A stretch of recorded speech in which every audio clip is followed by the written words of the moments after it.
नमस्कार दोस्तों, यह दर्द भरी कहानी है एक लड़की की, या फिर यूँ कहूँ तो भी गलत नहीं होगा कि यह कहानी है एक बदनसीब लड़की की।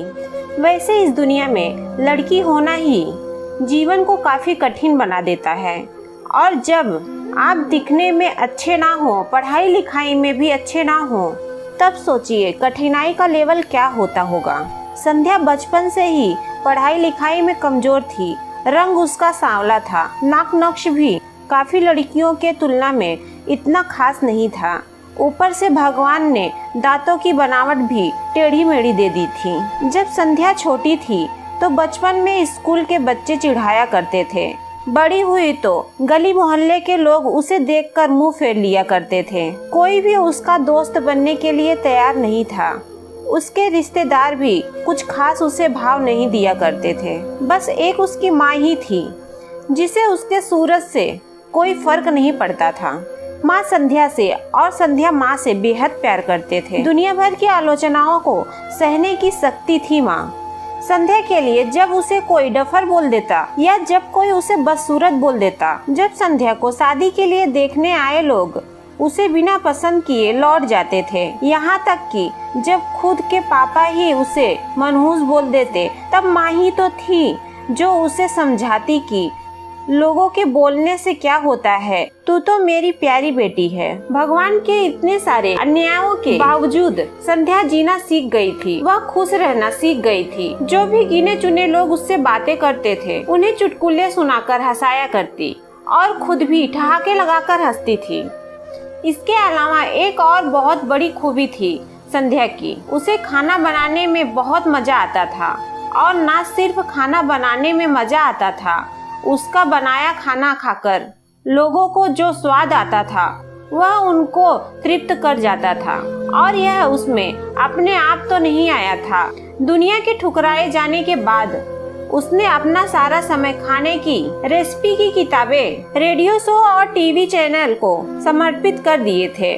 संध्या की तारीफ तो कोई भी नहीं करता, लेकिन उसके हाथों के बनाए खाने की तारीफ वह हर व्यक्ति करता जो उसे चखता। इस एक गुण की वजह से संध्या अपने आजू बाजू की औरतों में फेमस हो गई थी, क्योंकि जिसे भी खाना पकाना सीखना हो या कुछ नया पकवान बनाना सीखना हो तो वह संध्या के पास आता, और संध्या भी उसे खुशी खुशी सब सिखाती। उसके पास आने वाली औरतें अच्छा खाना बनाना सीख जाती। लेकिन लाख कोशिशों के बाद भी संध्या के हाथों का वह जादू जो सबको तृप्त कर जाता था, वह कोई नहीं सीख पाता था। संध्या की जिंदगी इन्हीं उतार चढ़ाव के साथ कट रही थी। एक बार फिर से माँ बाप ने जी तोड़ कोशिश कर एक फैमिली को संध्या को देखने के लिए मना लिया था, और अगले दिन लड़का संध्या को देखने आने वाला था।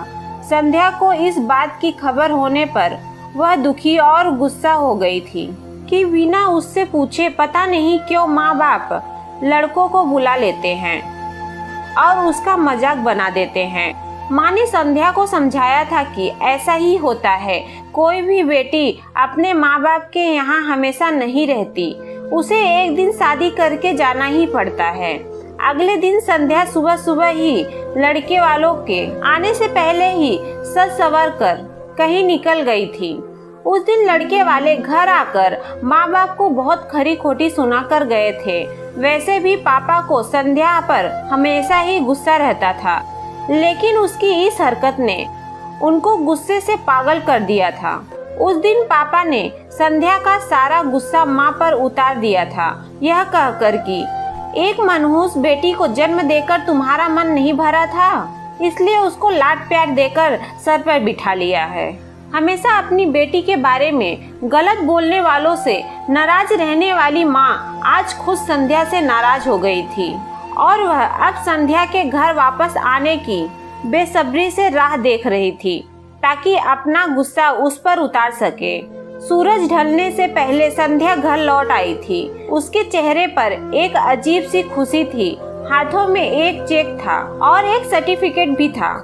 संध्या माँ से कुछ कहना चाहती थी, लेकिन इससे पहले कि संध्या अपने मुंह से एक भी शब्द कह पाती, माँ ने उसे खरी खोटी सुनाना शुरू कर दिया। गुस्से में माँ बोलते बोलते इतना कुछ बोल गई कि संध्या ने कभी सपने में भी नहीं सोचा था माँ ने कहा, बाकी सभी लोग सही थे, तुम सच में मनहूस हो, तुम्हारी वजह से हर कोई परेशान है। अच्छा होता जो तुम पैदा होते ही मर जाती, यह दिन ना देखना पड़ता हमें।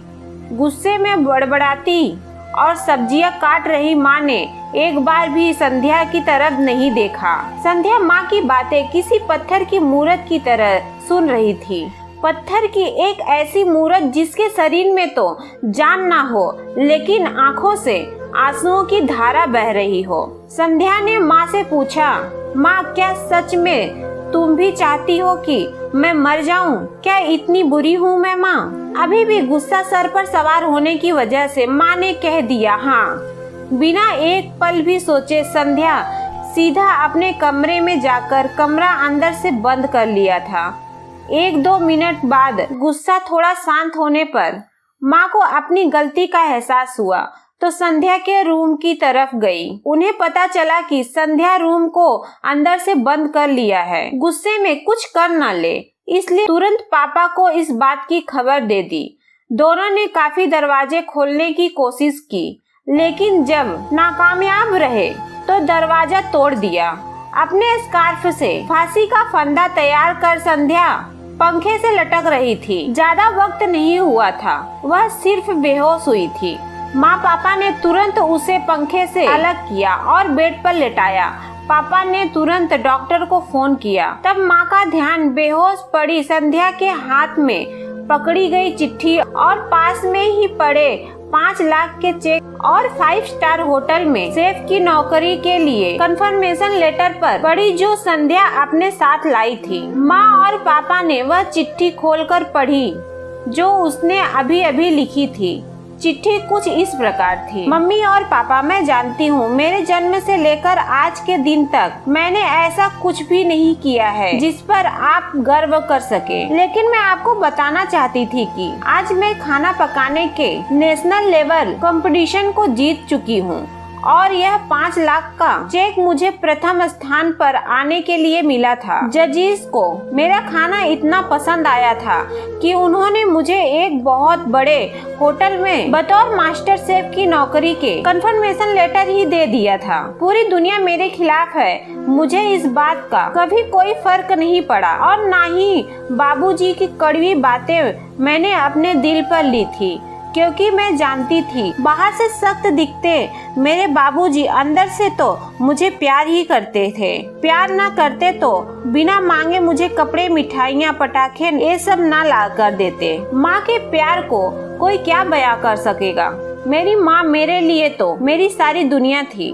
जब माँ मेरे साथ होती तो मुझे किसी बात की परवाह न होती। मेरी माँ मेरी थी, इसलिए मुझे किसी और की जरूरत नहीं थी। मेरी माँ मेरे साथ नहीं है तो मेरी दुनिया मेरे साथ नहीं है, इसलिए मैं आज दुनिया को ही अलविदा कहकर जा रही हूँ। मैं जानती हूँ आपने कभी न कभी भगवान से यह दुआ जरूर मांगी होगी कि अगले जन्म में मेरे जैसी औलाद ना मिले, लेकिन मैं हमेशा यह प्रार्थना करती थी कि अगले जन्म में ही क्या, मेरे हर जन्म में मुझे आप जैसे ही माता पिता मिले। और आज भी यही प्रार्थना करके उसी भगवान के पास जा रही हूँ। चिट्ठी पढ़ते पढ़ते माँ और पापा सर से पांव तक पछतावे में डूब गए थे और बेहोश पड़ी संध्या के सर पर हाथ फेरते हुए फूट फूट कर रो रहे थे। दोस्तों, पूरी कहानी सुनने के लिए धन्यवाद। मैं यह जानती हूँ कि यह कहानी आपके दिल को छू गई होगी। मैं उम्मीद करती हूँ कि अब आप जाने अनजाने में किसी भी व्यक्ति का उसके बाहरी लुक्स की वजह से उसका दिल नहीं दुखाएंगे। दोस्तों, यह कहानी अगर आपको अच्छी लगी हो तो वीडियो को लाइक, शेयर और सब्सक्राइब जरूर करें। धन्यवाद।